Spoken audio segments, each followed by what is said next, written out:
Hello friends, welcome to life experience education. आज हम आपके साथ डिस्कस करने जा रहे हैं RRB group D previous year question paper series का पार्ट जनरल साइंस। इसमें हमारा प्रीवियस ईयर जो पेपर सीरीज चल रहा है उसका जनरल साइंस का क्लास नंबर 8 है और ये जो क्वेश्चन पेपर है आरआरबी ग्रुप डी 1 अक्टूबर 2018 का शिफ्ट सेकंड का ये क्वेश्चन पेपर है। मिशन रेलवे पार है हमारा, और ये जो आरआरबी ग्रुप डी है इसका ये पूरा सिलेबस है। टोटल 100 क्वेश्चन इसमें पूछे जाते हैं और आपके पास टाइम ड्यूरेशन जो रहेगा 90 मिनट का रहेगा। तो आइए स्टार्ट करते हैं क्वेश्चन पेपर को बिना किसी देरी के। क्वेश्चन नंबर फर्स्ट के साथ, प्रेशर इज टू दिया गया है आपको। अब प्रेशर यानी कि दबाव के बारे में बोले कि जो कोई भी सरफेस होगी आपकी, कोई भी सरफेस होगी, मान लीजिए ये कोई सरफेस है और इस पर परपेंडिकुलर कोई भी फोर्स लगाया जा रहा है तो उस पर जितना भी दबाव पड़ेगा उसको बोलेंगे हम प्रेशर। यानी कि force applied perpendicular to the surface of an object per unit area over which that force is distributed, इसको कहेंगे हम प्रेशर। और इसी को क्या कहेंगे, फोर्स फोर्स अप्लाइड किया जा रहा है और इस पर एरिया, जो ये सरफेस का एरिया होगा उस पर कितना फोर्स परपेंडिकुलर अप्लाइड किया जा रहा है, तो इसको कहेंगे हम प्रेशर। और फोर्स को ही इसको हम नाम देंगे थ्रस्ट, थ्रस्ट पर यूनिट एरिया, यानी कि सी इसका हो जाएगा करेक्ट आंसर। नेक्स्ट क्वेश्चन की तरफ चलते हैं। क्वेश्चन नंबर सेकंड है, when an object is moving with a uniform velocity what is it's acceleration, यानी कि जब कोई वस्तु एक समान वेग से के साथ घूम रही हो तो इसका त्वरण क्या होगा। अब जो एक्सेलरेशन है इसका डेफिनेशन हम देखें तो वेग में परिवर्तन की दर को त्वरण कहते हैं। अब परिवर्तन नहीं हो रहा क्योंकि यूनिफॉर्म है, वो यूनिफॉर्म है यानी कि v1 माइनस v2 जो होगा यूनिफॉर्म है यानी कि ये जीरो होगा। तो जो वेग में परिवर्तन की दर होगी, जो एक्सेलरेशन हम जिसको बोल रहे हैं, वो भी क्या होगा, जीरो होगा, शून्य होगा, यानी कि सी इसका हो जाएगा करेक्ट आंसर। इस पर भी जो न्यूमेरिकल क्वेश्चन है वो भी बनता है और इस टाइप के क्वेश्चन भी पूछे जाते हैं। नेक्स्ट क्वेश्चन की तरफ चलते हैं। An object of mass 100 kg is accelerated uniformly from a velocity of 5 metre per second to 15 metre per second in 5 second. Find the magnitude of force exerted on a object, यानी कि अभी हमने बोला था सेम क्वेश्चन वही पूछा गया है कि 10 किलो की एक वस्तु है जिस पर 5 सेकंड में 5 मीटर पर सेकंड से 15 मीटर पर सेकंड के वेग से समान रूप से त्वरित किया जाता है। वस्तु पर लगाए गए बल का परिमाण ज्ञात कीजिए। अब इस क्वेश्चन को आप दो तरीके से सॉल्व कर सकते हैं, एक तो ऑप्शंस के थ्रू जा सकते हैं। तो देखिए चारों ही ऑप्शन जो हैं इनमें जो वैल्यू है, न्यूमेरिकल वैल्यू है वो 200 है। अब आपको यदि इसका डायरेक्टली यदि जो फोर्स है, फोर्स का मैग्नीट्यूड है, ये तो आपको गिवन है 200 है। अब इसकी यूनिट आपको पता है तो डायरेक्टली आप इसको टिक कर सकते हैं। तो 200 न्यूटन इसका करेक्ट आंसर हो जाएगा क्योंकि फोर्स की जो यूनिट है वो न्यूटन है। अब इसको सॉल्व करने का दूसरा क्या तरीका है, सॉल्व कीजिए F equals to M into A. M कितना दिया गया है, मास दिया गया है 100 kg, एक्सेलरेशन कितना है, अंतिम वेग है 15 मीटर पर सेकंड और प्रारंभिक वेग है 5 मीटर पर सेकंड। तो प्रारंभिक अंतिम माइनस प्रारंभिक आप कर दीजिए और टोटल टाइम कितना दिया गया है 5 सेकंड इसमें लग रहा है, यानी कि 100 इंटू 15 माइनस 5 यानी कि 10 और नीचे है 5, तो ये कैंसिल आउट हो जाएगा 2 टाइम्स, तो ये आ जाएगा 200 न्यूटन। तो इस तरीके से भी आप इसको सॉल्व कर सकते हैं। तो बी इसका हो जाएगा करेक्ट आंसर। नेक्स्ट क्वेश्चन की तरफ चलते हैं। क्वेश्चन नंबर फोर्थ है, on which of the following principles does a rocket in space work, यानी कि निम्नलिखित में से किस सिद्धांत पर अंतरिक्ष में एक रॉकेट काम करता है। तो रॉकेट काम करता है गति के संरक्षण के सिद्धांत पर, यानी कि principle of conservation of momentum, यानी कि सी इसका हो जाएगा करेक्ट आंसर। नेक्स्ट क्वेश्चन है, if an agent does a work W in T time then power is given by, यानी कि यदि कोई एजेंट टी समय में W काम करता है तो शक्ति क्या होगी। तो शक्ति आपको पता है P इक्वल टू क्या होगा, W अपॉन टी, यानी कि वर्क में परिवर्तन की दर को ही क्या कहा जाता है, शक्ति कहा जाता है, यानी कि वर्क अपॉन टाइम, यानी कि डी इसका हो जाएगा करेक्ट आंसर। हिंदी का ऑप्शन थोड़ा रॉन्ग प्रिंट हुआ है तो इसको आप नेग्लेक्ट कीजिए, वर्क अपॉन टाइम हो जाएगा शक्ति या पावर, यानी कि डी हो जाएगा इसका करेक्ट आंसर। नेक्स्ट क्वेश्चन है, क्वेश्चन नंबर 6 गिवन है, an object is thrown vertically upward and it reaches a maximum height h, यानी कि कोई भी ऑब्जेक्ट है वो वर्टिकली अपवर्ड डायरेक्शन में जाता है और h हाइट, मैक्सिमम हाइट को वो पा लेता है from the ground during its flight on reaches 3/4 of the height h the object will acquire, यानी कि वो वहाँ से वापस उसकी उड़ान के दौरान ऊंचाई h के 3/4 तक पहुँचने पर वस्तु का अधिग्रहण होगा। तो अब ऊंचाई तक पहुंचेगा यानी कि उसकी पोटेंशियल एनर्जी जो है वो तो मोर देन हो जाएगी, यानी कि मोर पोटेंशियल एनर्जी होगा, और काइनेटिक एनर्जी क्या होगी, लेस होगी उस टाइम पर। यानी कि यदि हम बात करें तो more potential energy and less kinetic energy. Potential energy क्या होगा, mgh, और काइनेटिक एनर्जी क्या होगी, हाफ mv²। तो ये हो जाएगा इसका, इससे रिलेशन आप निकाल सकते हैं, बी हो जाएगा करेक्ट आंसर। नेक्स्ट क्वेश्चन की तरफ चलते हैं। The kinetic energy of an object of mass m which moving with a velocity of 5 meter per second in 25 joule is 25 joule, what will be the kinetic energy when its velocity is double। यानी कि द्रव्यमान m दिया गया है, किसी वस्तु की गतिज ऊर्जा 25 जूल है जो 5 मीटर पर सेकंड के वेग के साथ चलती है। अब बताना है आपको इसकी गति को दुगना करने पर इसकी गतिज ऊर्जा क्या होगी। तो गतिज ऊर्जा यानी कि काइनेटिक एनर्जी इक्वल्स टू क्या है, अभी हमने देखा है हाफ mv²। अब काइनेटिक एनर्जी यहाँ पर गिवन है आपको 25 जूल दिया है, 25 काइनेटिक एनर्जी की वैल्यू दी गई है, हाफ इंटू m द्रव्यमान है और v कितना है 5 मीटर पर सेकंड है, यानी कि 5 का स्क्वायर यानी कि 25। तो 25 से 25 कैंसिल आउट हो जाएगा। m की वैल्यू जो द्रव्यमान दिया गया है, मास है, वो हो जाएगा 2, m की वैल्यू आ जाएगी 2 kg।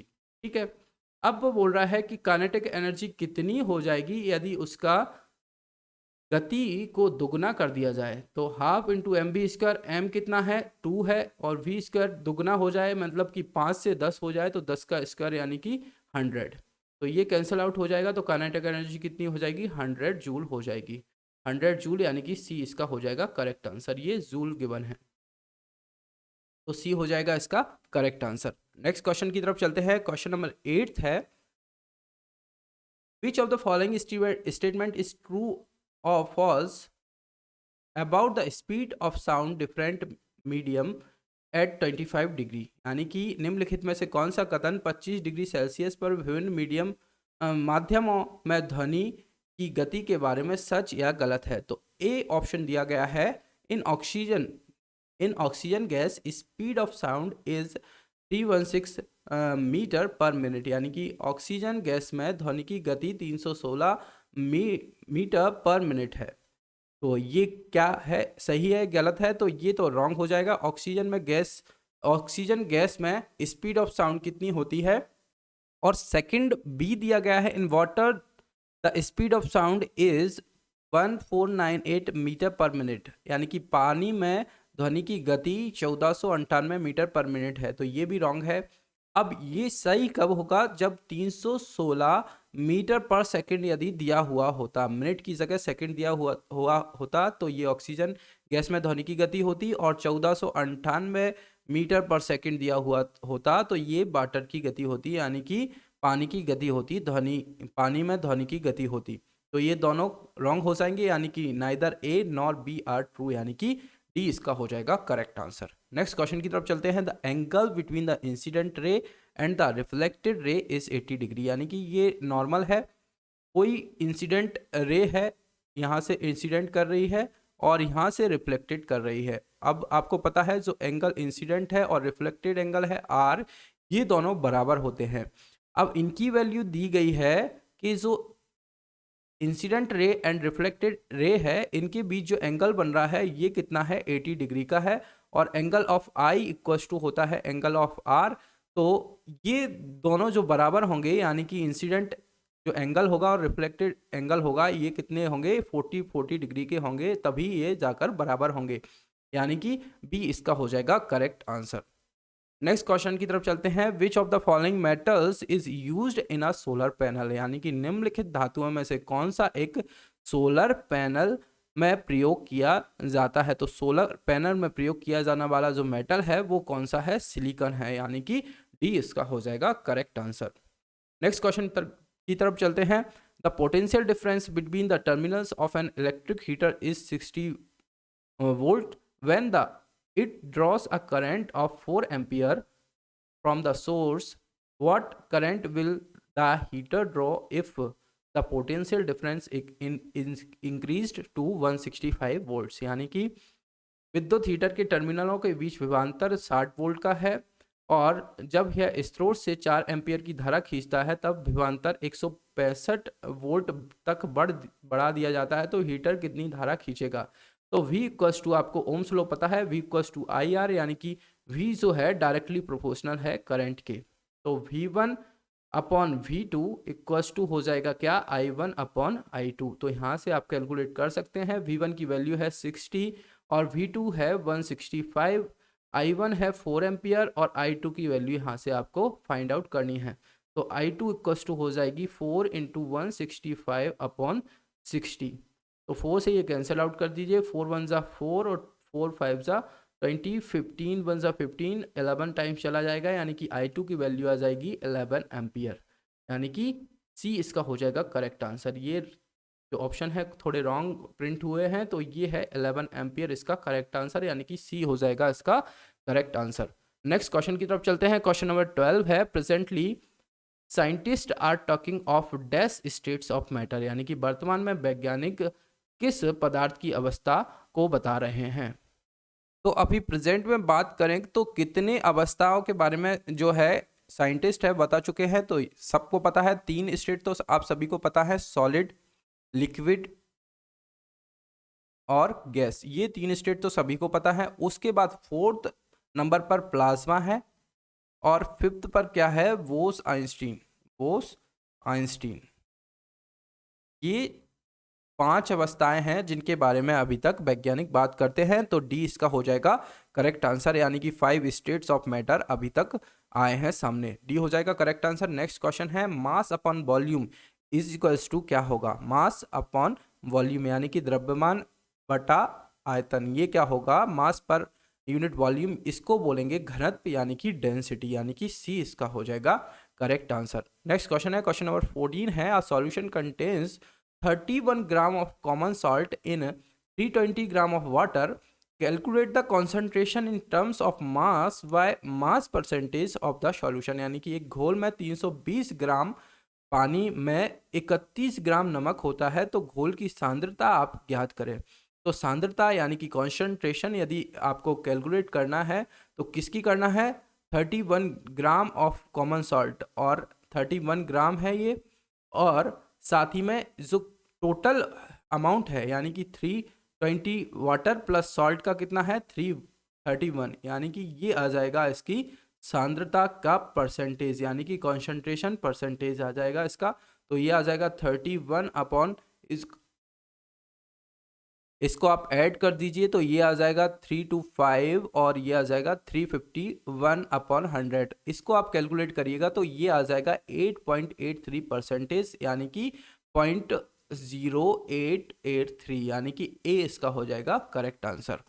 नेक्स्ट क्वेश्चन की तरफ चलते हैं। क्वेश्चन नंबर 15 है, विच of the following is not an example of chemical changes, यानी कि निम्नलिखित में से कौन रासायनिक परिवर्तन का उदाहरण नहीं है। तो रासायनिक परिवर्तन का उदाहरण आप देख लीजिए, मिल्क चेंजिंग टू कर्ड ये भी है, रस्टिंग ऑफ आयरन ये भी केमिकल चेंजिंग है, और digestion of food in our body तो ये भी केमिकल चेंज ही होगा।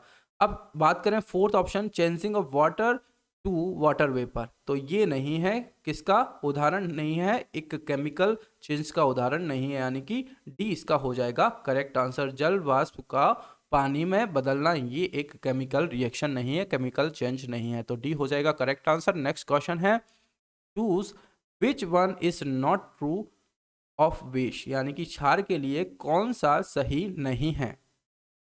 अब आप सभी को पता है जो क्षार है वो स्वाद में कड़वे होते हैं, कि बिटर इन टेस्ट, यानी कि ये तो सही है। फिर जलीय माध्यम में प्रस्तुत OH पिघला हुआ, यानी कि furnishing OH in aqueous medium और मॉल्टन, ये भी करेक्ट है। साथ ही में लाल लिटमस नीला हो जाता है, यानी कि turns red litmus to blue, तो ये सभी करेक्ट है। Turns blue litmus to red, ये गलत है, यानी कि बदल जाता है नीले लिटमस लाल में, तो ये गलत हो जाएगा, यानी कि ये उसका सही ऑप्शन रहेगा, यानी कि डी हो जाएगा करेक्ट आंसर। नेक्स्ट क्वेश्चन है, क्वेश्चन नंबर 17 है, which is the most malleable metal, यानी कि कौन सा सबसे अधिक लचीला धातु है। तो आप सभी जानते हैं जो गोल्ड है, सोना है, ये सबसे अधिक लचीला धातु है, मेटल है, मेलेबल मेटल है, तो सी इसका हो जाएगा करेक्ट आंसर। नेक्स्ट क्वेश्चन है, element X forms an oxide with the formula X2O3, the element X would most likely be in the same group of the periodic table as dash, यानी कि तत्व x सूत्र X2O3 के साथ oxide बनाता है, element तालिका में, यानी कि एलिमेंट तालिका के डैश के रूप में तत्व एक्स सबसे अधिक संभावना होगा। तो संभावना कौन कौन सी है, सोडियम, मैग्नीशियम, एल्यूमिनियम या फिर सिलिकॉन। तो सबसे अधिक संभावना क्या होगी कि वो एलिमेंट एक्स है और ऑक्साइड बनाता है X2O3, यानी कि जिसकी Al2O3 आप इसको लिख सकते हैं, क्योंकि मैग्नीशियम के साथ ऑक्साइड और सोडियम के साथ ऑक्साइड, तो ये ऐसे बनेगा नहीं, यानी कि सी इसका हो जाएगा करेक्ट आंसर, सी हो जाएगा करेक्ट आंसर। एल्यूमिनियम वो टेबल होगा, पीरियोडिक टेबल में होगा, सी हो जाएगा करेक्ट आंसर। नेक्स्ट क्वेश्चन है, electronic configuration of hydrogen resembles that of, यानी कि हाइड्रोजन का इलेक्ट्रॉनिक विन्यास इससे मिलता जुलता है। क्षारीय मृदा धातु, ये पृथ्वी धातु या मृदा धातु भी हम इनको कहते हैं, क्षारीय मृदा धातु, तो ये तो सेकंड ग्रुप का हो जाएगा। एल्कलाइन अर्थ मेटल, ये तो नहीं है। फिर एल्कलाइन मेटल ये हैं, हेलिना की, रूबी के साथ फरियाद, हेलिना की, ये क्षारीय एल्कलाइन मेटल है, क्षारीय धातु है, तो ये हाइड्रोजन के जैसे ही विन्यास रखते हैं। लिथियम हो गया, सोडियम हो गया, हेलिना की, पोटेशियम हो गया, ये सब इसके साथ जैसा व्यवहार होता है। इनर्ट गैसेस ये नहीं है और हेलोजेंस नहीं है, तो बी इसका हो जाएगा करेक्ट आंसर। नेक्स्ट क्वेश्चन है, क्वेश्चन नंबर 20 है, the classification of elements by which of the following give the motivation for the discovery of some new elements, यानी कि निम्नलिखित में से किसके द्वारा तत्वों का वर्गीकरण कुछ नए तत्वों की खोज के लिए प्रेरणा देता है। तो मेंडलीफ ने ये प्रेरणा दी थी, क्योंकि उसमें उन्होंने जो पीरियोडिक टेबल बनाई थी उसमें कुछ एलिमेंट्स के लिए भी जगह छोड़ी थी, तो सी इसका हो जाएगा करेक्ट आंसर। अब मेंडलीफ के बारे में बात करें तो 1872 में इन्होंने तैयार की थी ये टेबल, और based on the atomic mass ये इन्होंने तैयार किया था, एटॉमिक मास पर तैयार की थी। अब बात करें जो फर्स्ट एलिमेंट था इनका हाइड्रोजन था, ये भी क्वेश्चन पूछा जाता है, और लास्ट एलिमेंट क्या था, यूरेनियम था, यूरेनियम था इसका लास्ट एलिमेंट। O से ऑक्साइड बनेंगे और S से हाइड्राइड बनेंगे, ये इन्होंने बताया था, और 63 टोटल एलिमेंट्स इन्होंने बताए थे अपनी टेबल में। 8 वर्टिकल कॉलम्स थे, नॉन एज इनको ग्रुप बोला गया था, और 7 हॉरिजेंटल रोज थे जिनको इन्होंने पीरियड बोला गया था। तो ये कुछ इनके द्वारा किए गए थे, तो सी इसका हो जाएगा करेक्ट आंसर। नेक्स्ट क्वेश्चन की तरफ चलते हैं, क्वेश्चन नंबर 21 है, this is the common name of Ascaris, यानी कि एस्कारिस के लिए एक आम नाम, एक कॉमन नेम क्या है, तो इनको बोला जाता है राउंड वार्म, राउंड वार्म इनको बोला जाता है, यानी कि ए इसका हो जाएगा करेक्ट आंसर।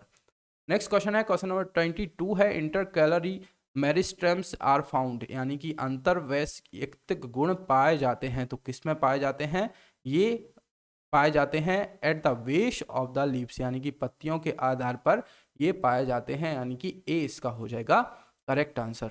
नेक्स्ट क्वेश्चन है, what is the red vascular connective tissue, यानी कि लाल संवहनीय संयोजी ऊतक क्या है, तो लाल संवहनीय संयोजी ऊतक क्या है, ब्लड है, रक्त है, यानी कि ए इसका हो जाएगा करेक्ट आंसर। नेक्स्ट क्वेश्चन है, an unfertilised human egg contains, यानी कि एक अनफर्टिलाइज्ड मानव अंडा होता है, तो XX गुणसूत्र, XY गुणसूत्र, एक Y क्रोमोसोम गुणसूत्र या फिर एक X गुणसूत्र। तो जो X क्रोमोसोम है ये एक अनफर्टिलाइज्ड ह्यूमन एग है, यानी कि अनफर्टिलाइज्ड मानव अंडा है, यानी कि डी इसका हो जाएगा करेक्ट आंसर। ये आज की सीरीज का हमारा लास्ट क्वेश्चन था। लेक्चर आपको पसंद आए तो लाइक और शेयर करना आप ना भूलें। साथ ही में लाइफ एक्सपीरियंस एजुकेशन चैनल के साथ जुड़ने के लिए आप चैनल को सब्सक्राइब भी कीजिए। साथ ही में हमारे सोशल मीडिया हैंडल्स हैं, इंस्टाग्राम, फेसबुक पेज है और टेलीग्राम चैनल है लाइफ एक्सपीरियंस एजुकेशन नाम से, आप हमें यहाँ भी फॉलो कर सकते हैं। Thank you.